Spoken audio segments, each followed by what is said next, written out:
राजस्थान संस्कृत अकादमी का मैं धन्यवाद ज्ञापित करता हूँ कि उसने विचार के लिए एक महत्वपूर्ण विषय को चुना है।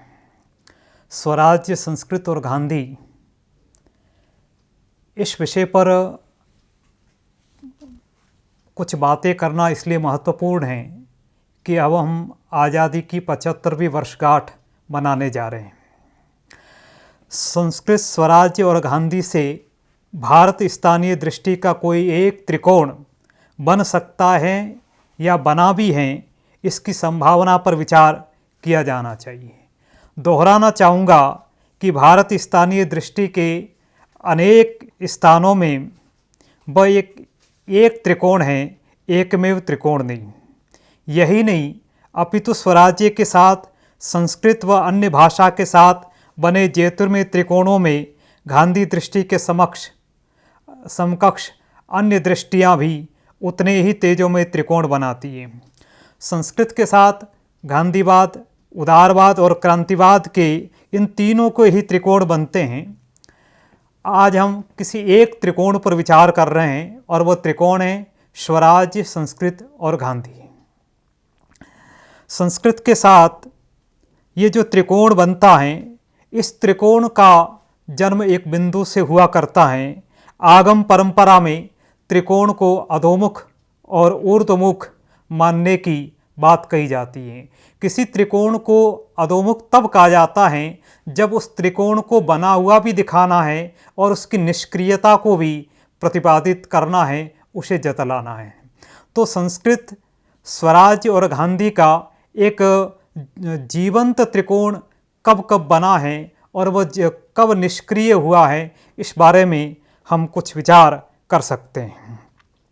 जब त्रिकोण निष्क्रिय होता है तो उसे जागृत करने के लिए पुरुषार्थ की साधना करनी होती है और पुरुषार्थ के रूप में वह बनता है।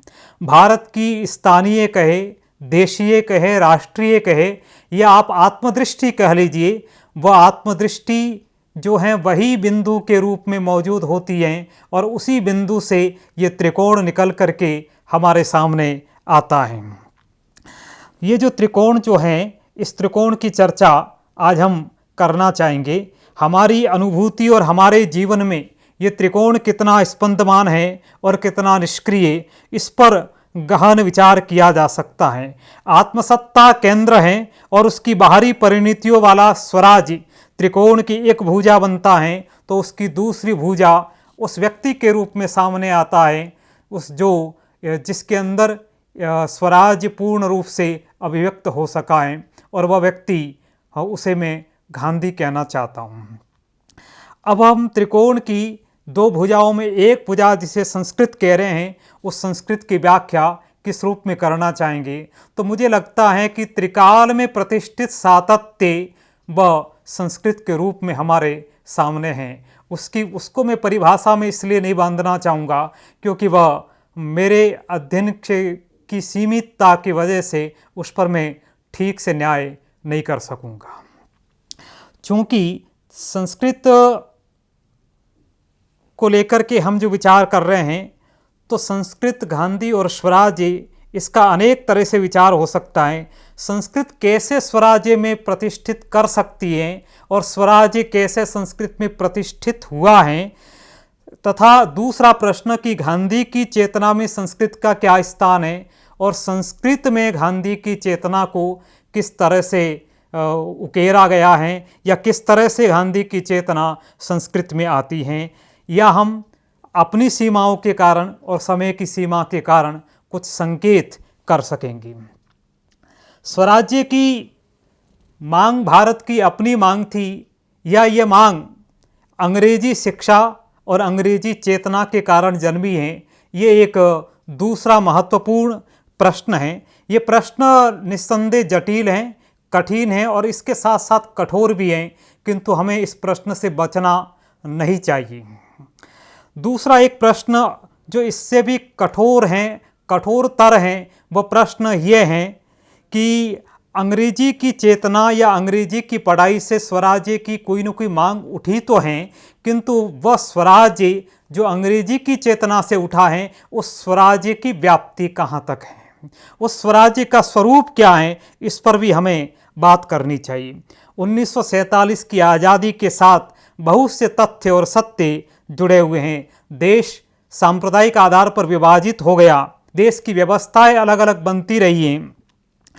उस आज़ादी को हम कभी कभी कह देते हैं कि 1947 की हमारी आज़ादी अधूरी है। वह आज़ादी क्यों अधूरी है, इसके लिए सबके कारण जहाँ तक मैं समझ रहा हूँ अलग अलग हैं। स्वराज्य हमें प्राप्त नहीं हुआ, ये बात एक ही समय में जब अनेक लोग कह रहे हैं तो वह स्वराज्य एक तो हो ही नहीं सकता है।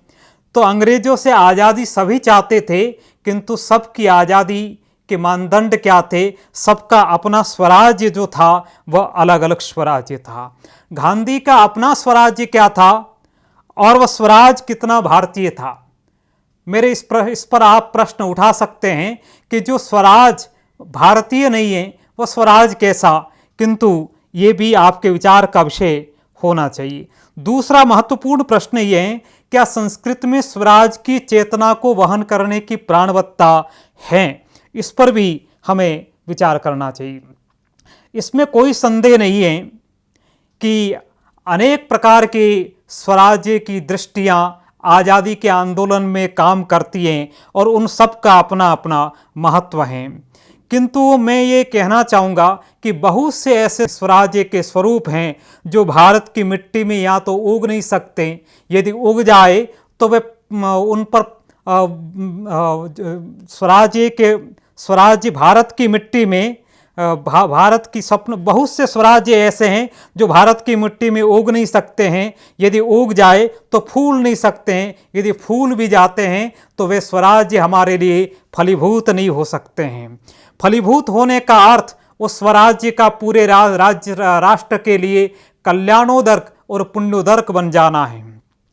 गांधी में हमारी पूरी परंपरा बोलती है, आज गांधी का जो स्वराज्य है वो भारत की मिट्टी का अपना स्वराज्य है। ये जब मैं कहना चाहता हूँ तो शायद यही कह रहा हूँ कि स्वराज्य गांधी और संस्कृत का एक त्रिकोण बनता है। संस्कृत गांधी के भीतर उतरती है और वही संस्कृत भीतर उतर करके अपनी बात गांधी के माध्यम से कहती है।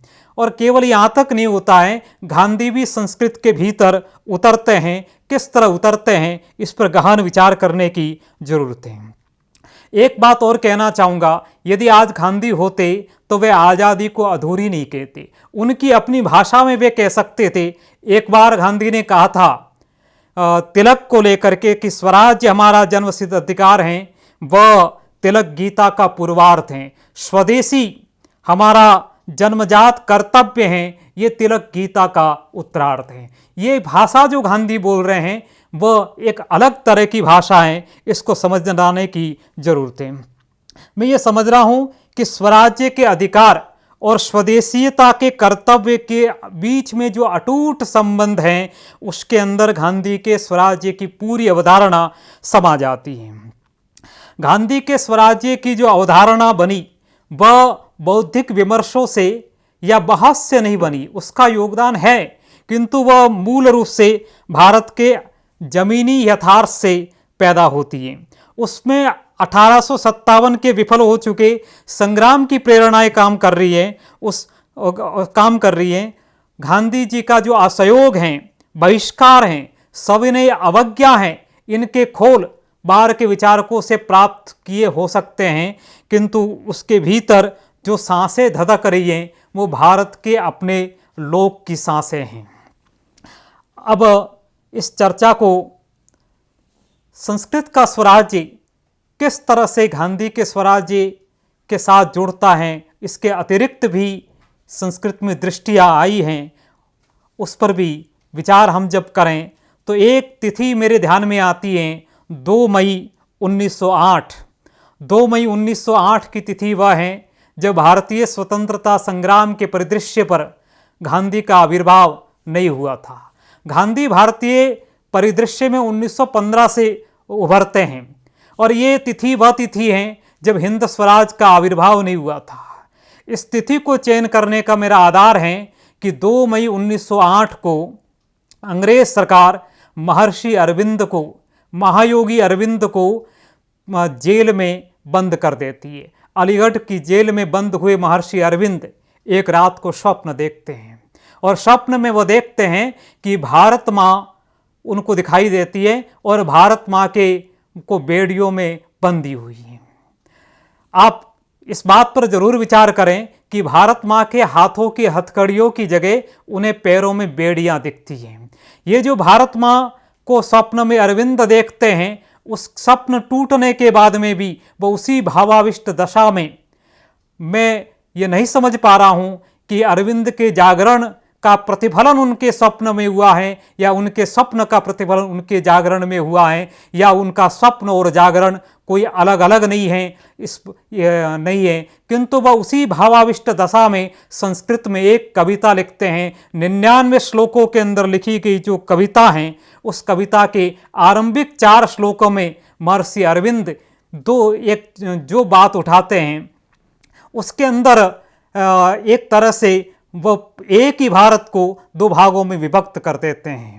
विभक्त करते यानी 2 स्वरूपों के अंदर भारत प्रकट होता है। एक भारत जो दर्शन दे रहा है, जो देवता हैं, एक भारत जो दर्शन कर रहा है।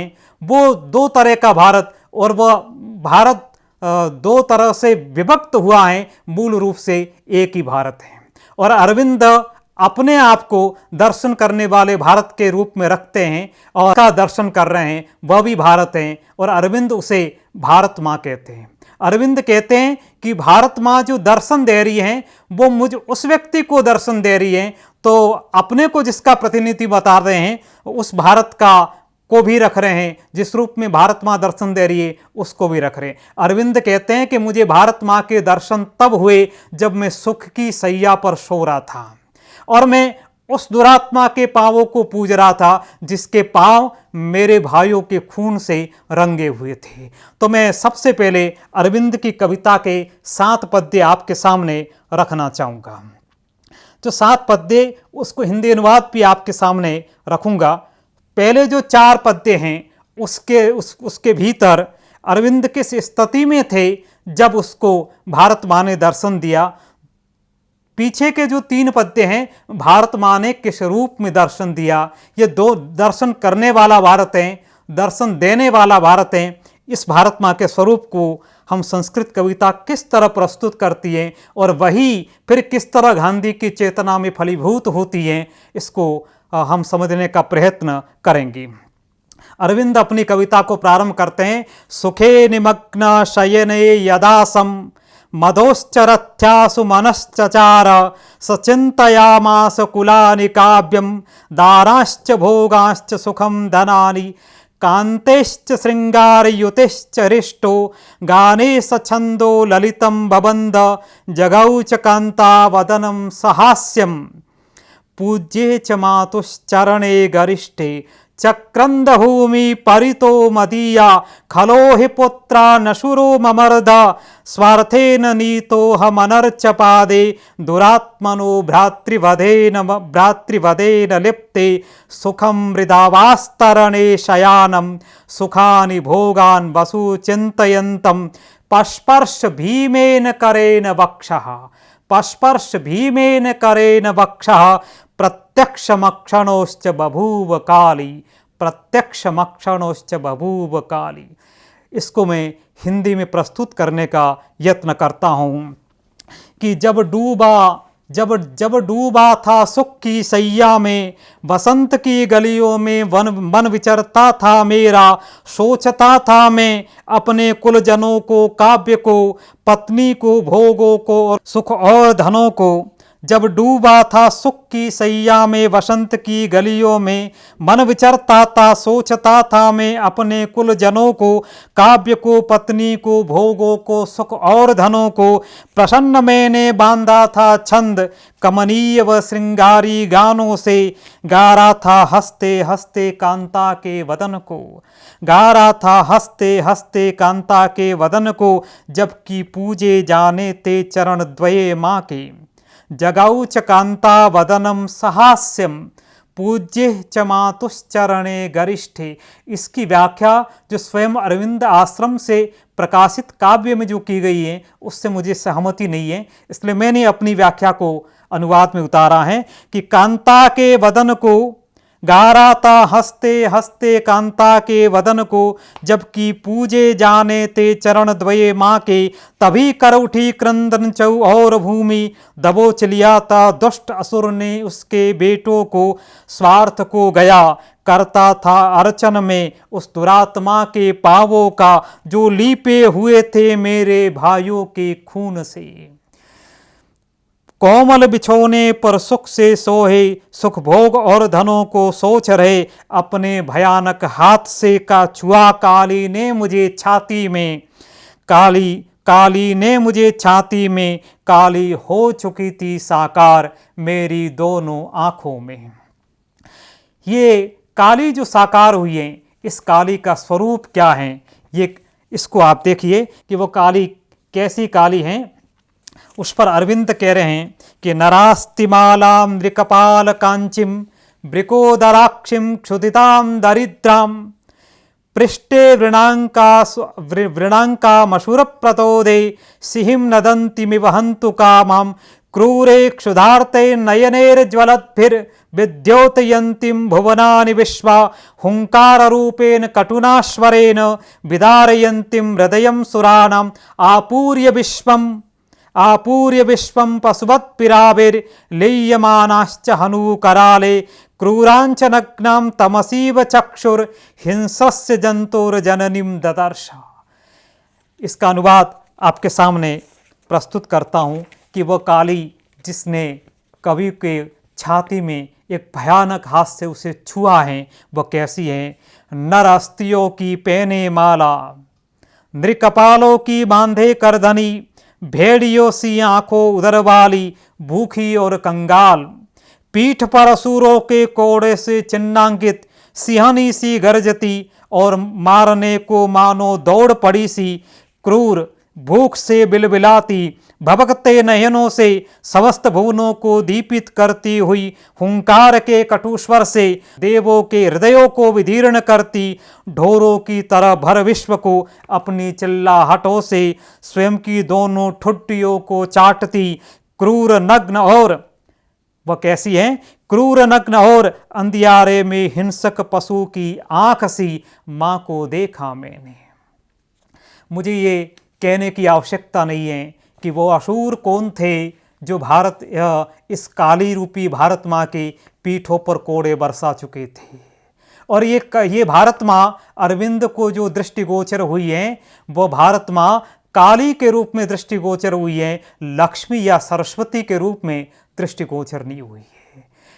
जिस भारत माँ को अरविंद देख रहे हैं वह उस कविता को जिसने इस काली रूपी भारत माँ को दिखाया है उस कविता को अंग्रेजी सरकार जब्त कर लेती है, प्रतिबंधित करती है। और यदि वह उसको जब्त नहीं करते, प्रतिबंध नहीं करते तो और कर भी क्या सकते थे, क्योंकि ये कविता माँ को उसकी वर्तमान दशा में दिखा रही है। ये राजा रवि वर्मा का कोई चित्र तो नहीं है जो पुष्ट और समृद्ध रूप में एक लक्ष्मी के रूप में भारत माँ को दिखा जाता है।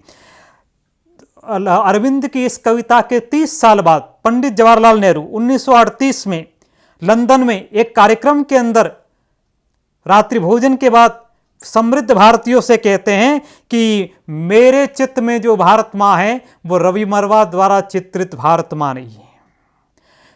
क्यों नहीं है? क्योंकि रवि वर्मा की जो भारत माँ है वह भारत माँ नहीं है जो अरविंद चित्रित कर रहे हैं।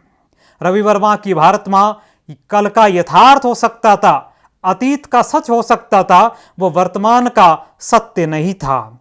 और ये बात पंडित जी के मस्तिष्क में तब भी रहती है जब वो 1942 में अरविंद के इस कविता के 40 साल बाद में डिस्कवरी ऑफ इंडिया लिखते हैं, तब वो भारत माँ के जय की व्याख्या करते हैं। तो इस कविता को मैं इसलिए रखना चाह रहा हूँ कि गांधी जब परिदृश्य में आते 1915 में भारत आने के बाद 1920 में तिलक का निधन 1 अगस्त 1920 में हो जाता है। तिलक के निधन के बाद वो देश का जब नेतृत्व करते हैं तो गांधी के चित्त में ये भारत माँ उतरती हैं जो अरविंद की कविता में प्रकट हुई थी। और गांधी का पूरा स्वराज्य इसी भारत माँ के इर्द गिर्द चलता रहता है। रमेश चंद्र दत्त और दादाभाई नौरोजी जो बात उदारवादी नेताओं के रूप में कह चुके थे, और दादाभाई नौरोजी की पुस्तक poverty and un British rule in India में जो दृश्य वर्णन किया गया है वह यही काली माँ के रूप में चित्रित भारत माँ है। दादाभाई नौरोजी ने एक बहुत स्पष्ट किया था, भारत के जो अकाल हैं वे कृत्रिम अकाल हैं और इन कृत्रिम अकालों के कारण ही भारत हड्डियों भर में शेष रह गया है। अंग्रेजों की धनलिप्सा इस भारत के अकालों का कारण है, ये वह चित्रित करते हैं। तुलसीदास ने को नृप हो हमें का हानि की जो सिद्धांत कहा था, उसका अर्थ ये हो सकता था कि राजसत्ता का जन समाज में कम से कम हस्तक्षेप हो, किंतु ये अंग्रेज सरकार उस तरह की सरकार नहीं थी। लाखों लोग अंग्रेजों के धन उगाने की योजना के अंदर अपनी आजीविका से बीन हो गए थे। इतिहासकारों की किताबों में बुनकरों की हड्डियों से भारत का मैदान सफ़ेद हो जाने का वर्णन दर्ज है। एक अंग्रेजी इतिहासकार को यह उद्धृत करना चाहूँगा, मैथ्यू वाइट। वह आप उनकी पुस्तक है the great book of horrible things. वो संसार के 100 भयानक रक्तपातों का वर्णन करते हैं। उसमें चौथा संसार का सबसे बड़ा रक्तपात अकाल में भारतीयों की मौत को मानते हैं। वह एक प्रश्न करते हैं कि इन अकालों के अंदर 2,66,00,000 भारतीयों की मौत हो जाती है, और जबकि भारत संसार की सबसे उपजाऊ भूमि के अंदर माना जाता है। ऐसा क्यों? ऐसा इसलिए कि अंग्रेज की जो धनलिप्सा थी वह धनलिप्सा बहुत असीमित थी, उसकी कोई अवधि नहीं थी, निरवधि थी। ये निरवधि जो धनलिप्सा थी, वही धनलिप्सा के कारण भारत माँ हड्डियों की माला पहने हुए और मनुष्यों के कपालों को अपनी कमर बांधे हुए संस्कृत की कविता में प्रकट होती है। ये भूखे नंगे और कंगाल लोग भवानी भारती के रूप में अरविंद की कविता में उतरते हैं। प्रत्यक्षम अक्षणोश्च बभूव काली। अब आँखों के सामने जो काली थी वो एकदम साफ साफ थी, वो कोई अनदेखी नहीं थी। ये संस्कृत कविता आज़ादी के आंदोलन में अपने समकाल में काम कर रही थी। संस्कृत साहित्य का समग्र इतिहास राधा वल्लभ त्रिपाठी जी लिखते हैं। उसके चौथे खंड में 1801 से अद्यावधि तक का इतिहास दिया गया है। त्रिपाठी जी इस बात को रेखांकित करते हैं कि 19वीं शताब्दी के आरंभ में राष्ट्रीय भावना का ज्वार संस्कृत की कविता में आता है। अरविंद हैं, क्षमाराव हैं, भगवदाचार्य हैं, अप्पा शास्त्री है, हरिदत्त पालीवाल हैं। ये बहुत मुखर रूप पर अपनी बात रखते हैं। हरिदत्त पालीवाल और रामनाथ पाठक प्रणयी, इनके गीत बड़े प्रसिद्ध हुआ करते हैं। और हरिदत्त पालीवाल के बारे में हमें जानना चाहिए कि वह सुभाष की सेना हैं। सुभाष की सेना के सैनिक के आज़ादी की लड़ाई लड़ते हैं और अलीगढ़ के केस में वो जेल जाते हैं। अनेक बार वो जेल गए हैं और वह अपनी एक जो कविता लिखते हैं उसमें भी इसी तरह की भारत माँ प्रस्तुत हो रही हैं। और वो भारत माँ को प्रस्तुत करते हुए मैं उस कविता का केवल अनुवाद ही पढ़ूंगा कि भारत एक व मुर्दा नंगा आदमी, जिसके पास न ठंडी में न गर्मी में है कुछ सिर ढकने को, खून टपकते देह वाला व एक कौर बन गया है यूरोपीय गिद्धों का। भारत एक ऐसा शमशान जिसमें कोई रोकर शोक भी नहीं मना सकता, एक ऐसी भटकती आत्मा जिसका कोई ठौर नहीं, कोई ठिकाना नहीं। ये जो हरिदत्त पालीवाल संस्कृत कविता में लिख रहे हैं, एको ब्राह्मण आत्मा, एक भटकती आत्मा, एकम प्रेतवनम तद यत्र न कश्चित शोकालापी, जहाँ कोई शोक नहीं मना सकता। ये बहुत कुछ कह जाता है। गांधी अपनी स्वराज्य की जो अवधारणा खड़ी करते हैं वो अरविंद के द्वारा जिस भारत माँ का वर्णन किया गया है वही से उनकी सारी अवधारणा खड़ी होती है। चरखा और गांधी और खादी इन दोनों का इस काली के रूप में चित्रित भारत माँ से बहुत गहरा संबंध है। अब चर्चा को कुछ और आगे बढ़ाते हुए दूसरे पक्ष में ले जाना चाहूँगा कि संस्कृत में गांधी कैसे उतरते हैं, क्षमाराव बहुत बड़ी महाकवि हैं और क्षमाराव का महाकाव्य पेरिस से छप कर आता है। सत्याग्रह गीता बहुत बड़ा महाकाव्य है। क्षमाराव संस्कृत की जो कवि हैं वो क्या लिखती हैं, वो सत्याग्रह गीता लिखती हैं, उत्तर सत्याग्रह गीता लिखती है और स्वराज्य विजय लिखती है। ये 3 महाकाव्य। इसके अलावा 3 महाकाव्य जो लिखे उसमें भी तुकाराम है, ज्ञानेश्वर हैं और रामदास है। इन पे जो लिखा है, एक कवि संस्कृत के हैं गलगली रामाचार्य।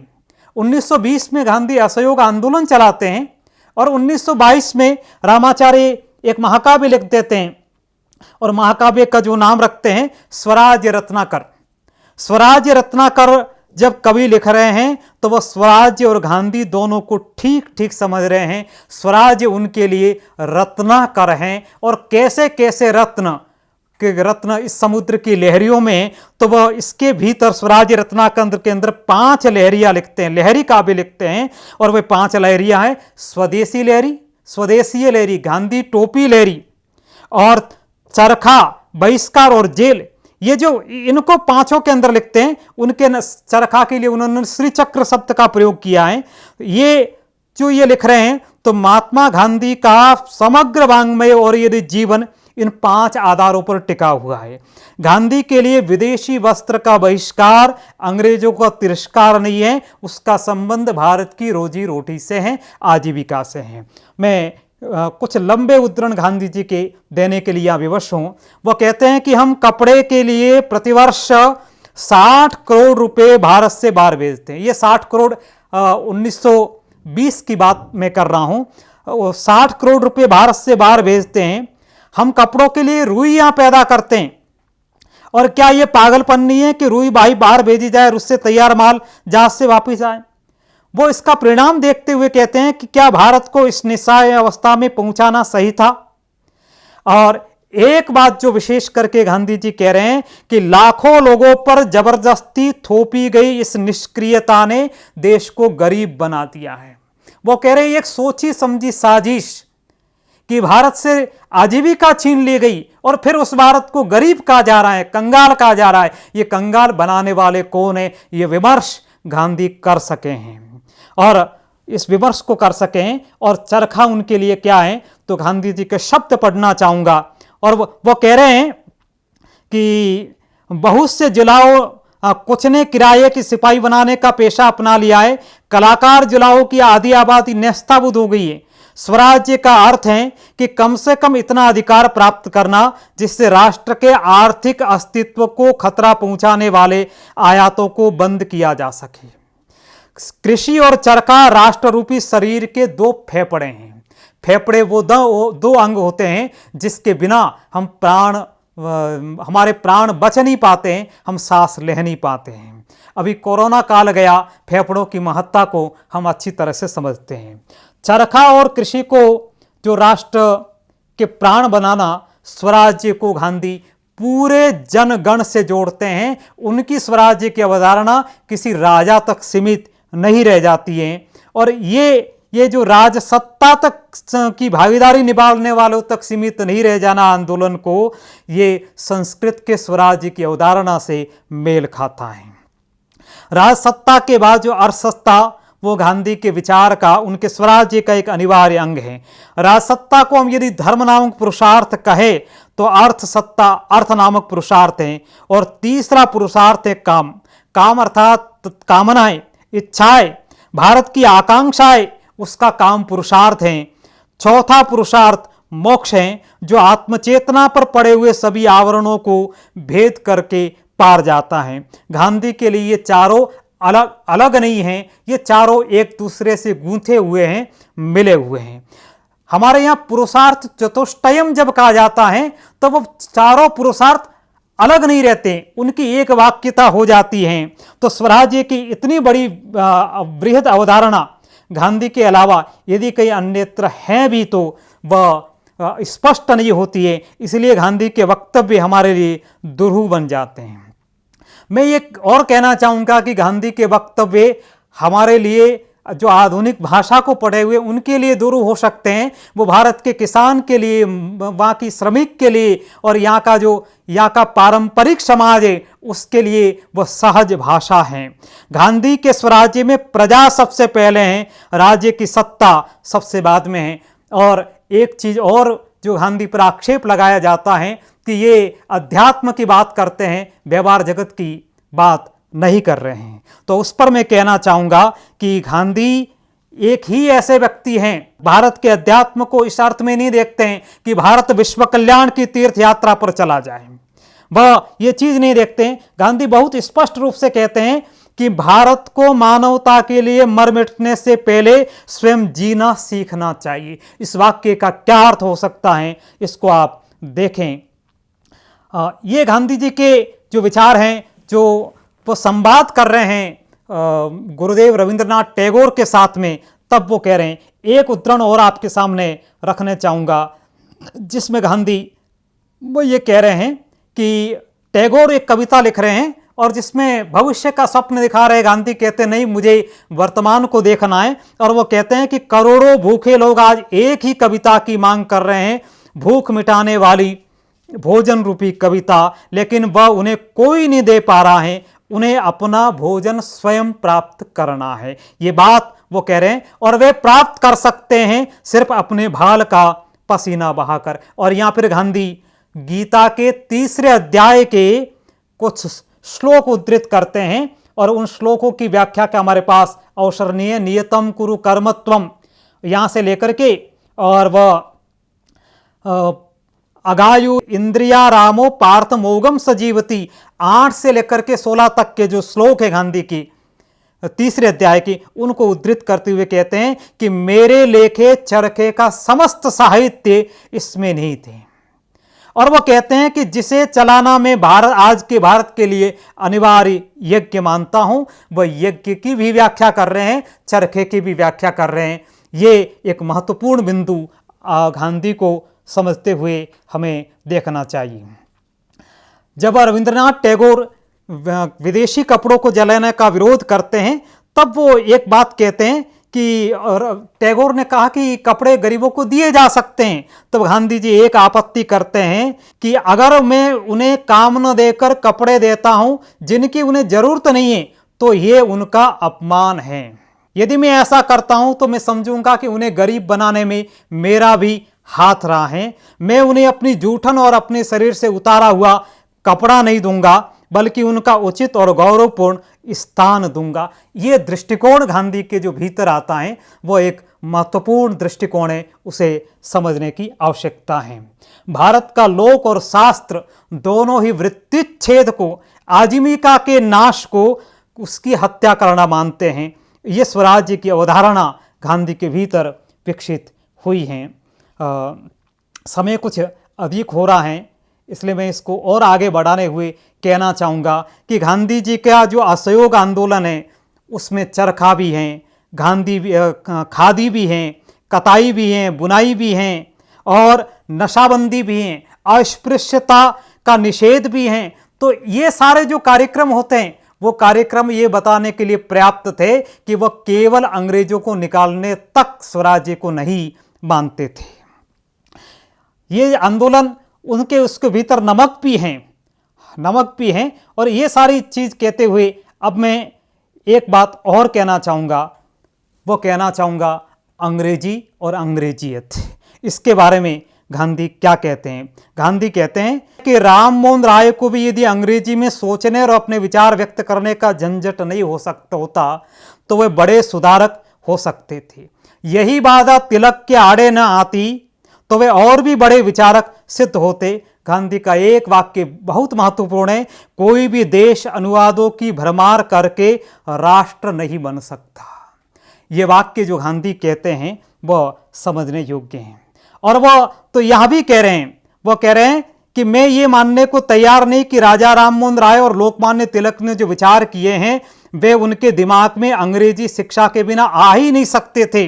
वह तो ये कहते भारत में जितने अंधविश्वास हैं उसमें सबसे बड़ा अंधविश्वास यह है कि स्वातंत्र्य परक विचारों को प्रेरित करने और वैचारिक सुस्पष्टता पैदा करने के लिए अंग्रेजी का ज्ञान आवश्यक है। गांधी नहीं मानते हैं कि स्वराज्य की चेतना अंग्रेजी शिक्षा की देन है। मैं या एक और जोड़ कि संस्कृत के पास में स्वराज्य को या राष्ट्र के मौलिक विचारों की एक जीवंत और सुदीर्घ परंपरा है। वो परंपरा तेजस्वी भी हैं, सूक्ष्म भी हैं। हम उस परंपरा जो सूक्ष्म और तेजस्वी है उसका आदान कर रहे हैं या किसी रूढ़ि को जी रहे हैं, ये हमारे ऊपर हैं। लेकिन संस्कृत हमें स्वराज्य में प्रतिष्ठित कर सकती है। मैं कहना चाहूँगा कि संस्कृत क्यों प्रतिष्ठित कर सकती है कि संस्कृत की वैचारिक परंपराओं की बात करें तो उसका विवेक हमें पश्चिमी परंपराओं के समानांतर करना चाहिए कि वह बहुलता की भूमि पर विकसती है और वैकल्पिकता के आकाश में ऊंची उठती है। बहुलताओं के कारण यह सब कुछ अविरोधी विकल्प के रूप में ग्राह्य है। अविरोधी, सर्वेशाम अविरोधेन, उसके रूप में ग्राह्य। ऊ और अपो के जो बीज हैं वो व्यक्ति की स्वतंत्रता है जिसे प्रतिबंधित करने का अधिकार किसी को नहीं है। हर व्याख्यान किसी भी आख्यान की ज्यों की त्यों प्रस्तुति नहीं करने की अनुमति देता है। वैचारिक जगत का स्वराज्य संस्कृत की चिंतन धारा में उपस्थित हैं। संस्कृत का अध्येता जिस रूप में विष्णु को वेद में पढ़ता है उससे ठीक विपरीत रूप में पुराण में उसको एक विकल्प के रूप में स्वीकार कर सकता है। वैकल्पिकता की ये दृष्टि गांधी के भीतर भी हैं और इसमें है। एक उदाहरण और मैं देकर के अपने इस व्याख्यान को समाप्ति को ले जाना चाहूँगा। गांधी ने एक महत्वपूर्ण बात कही, हमें याद रखना चाहिए कि पिछले 50 वर्षों से देश के सामने शिक्षा की एक पद्धति रही है और अभिव्यक्ति का केवल एक माध्यम देश पर जबरदस्ती लाद दिया गया है। इसलिए हमारे पास ये बतलाने का कोई साधन ही नहीं रहा कि यदि मौजूदा स्कूल कॉलेजों की शिक्षा पद्धति या प्रचलित नहीं होती तो हम क्या बनते। इस पर यदि विचार करेंगे तो स्वराज्य, संस्कृत और गांधी की जो त्रिपुटी हैं वह स्थित होगी। और गांधी यह भी कहते हैं, वो औपनिवेशिक दृष्टि को जतलाने के लिए यूरोप की अकादमिक ईमानदारी क्या है उस पर कहते हैं कि क्या हम दुनिया में उसके प्राचीन शास्त्रों का प्रचार करें, उसके तो संस्करण पर संस्करण प्रकाशित होकर पढ़ें, लेकिन ये दुनिया यानी पश्चिम की दुनिया जो अपने मत पर अंधभक्ति रखने वाली और परमत को सदा संदेह से दृष्टि देखने वाली है, उसकी ओर ध्यान ही नहीं देती। ये तो हम बड़ी आज हमारे पास में जो विचार के लिए विषय हैं वह विषय यह हैं कि 1847 की जो हमारी आज़ादी है वो राष्ट्र की एक महान उपलब्धि है और उस महान उपलब्धि को हमने आज हम भारत हैं तो उसके कारण हैं। गांधी बार बार न केवल अंग्रेजों से अपितु अपने से असहमत रहने वाले, अंग्रेजों से सहमत होने वाले भारतीयों से दो टूक शब्दों में कहते हैं कि अंग्रेजी राज की निरंतरता बनाए रखने को तो किसी तर्क पर माना ही नहीं जा सकता। राजनीतिक स्वतंत्रता प्राथमिक है। 7वीं शताब्दी के कवि माघ हैं, वे एक हाथी की स्वतंत्रता की चटपटाहट और स्वतंत्रता के लिए उसके हृदय में उठी हूक को व्यक्त करते हैं। वह व्यक्त इस तरह से हैं, एक हाथी के सामने कि क्षिप्तम पुरो न जगृहे मुहुरिक्षु कांडम, उसे हाथी के सामने ईख का टुकड़ा रगा लेकिन वो न जगृहे, नापेक्षते स्म निकटोपगताम करेणुम, उसके पास हाथी नहीं आई, उसको भी नहीं चाहता है। तो वह हाथी फिर किसको याद कर रहा है? सस्मार वारण परिमिलिताक्षम, वो गजराज तो आंखें मूंद करके याद कर रहा है इच्छा विहार वनवास महोत्सवा नाम, अपनी इच्छा से जो वनवास के महोत्सव किए थे उसको याद कर रहा है। उसे वह न हथिनी लुभा पा रही है न वह इक्षुदंड लुभा पा रहा है। तो ये जो इच्छा विहार हैं, अपनी जो स्वेच्छा से अपने विकास की इच्छा है, जो इच्छाविहीन यदि भारत बनता है तो वह क्या सच्चा अपने में आत्मप्रतिष्ठ भारत होगा, ये हमें विचार करना चाहिए। माघ स्वराज्य का एक और दृष्टिकोण वहां देते हैं कि वह हाथी क्या करता है, स्तंभम महांतमुचितम सहसा मुमोच, उसने उस खूंटे को, स्तंभ को तोड़ दिया। मल्लीनाथ कहते हैं ये स्तंभ खूंटा केवल खूंटा नहीं, ये जड़ता भी है, उसने जड़ता को तोड़ दिया। और दानम ददावतितरम सरसाग्रहस्थ, और हाथी के अंदर इतना आत्मदर्प था कि उसके मद के कारण उसकी पूरी सूंड गीली हो गई या आर्द्र हो गई है, किंतु हाथी ने केवल इतना ही नहीं किया है, बद्धा पराणी परितो निगड़ानी अलावित, उसके जो दोनों पैर पर बेड़ियां थी जो उसकी गति को अवरुद्ध कर रहे थे, उन बेड़ियों को भी उन्होंने काटा है। मैं ये कहना चाहूँगा कि भारत परतंत्रता के खूंटे को तोड़ चुका है, लेकिन क्या वो अपने पांवों की बेड़ियों को भी काटना चाहता है? और यदि काटना चाहता है तो उसमें गांधी और संस्कृत किस तरह से हमारे लिए सहयोगी हो सकते हैं, इस पर विचार किया जाना चाहिए। और तभी तो कोई हमारे लिए भी कहेगा, जैसा माघ ने उसके लिए कहा था, स्वातंत्र्यम उज्ज्वलम अवाप, उसने एक उज्ज्वल स्वतंत्रता को प्राप्त किया। तो ये उज्ज्वल स्वतंत्रता स्वराज्य की अनिवार्य शर्त है। मैं यही कहकर के अपने वक्तव्य को संपूर्ण करना चाहूँगा। धन्यवाद।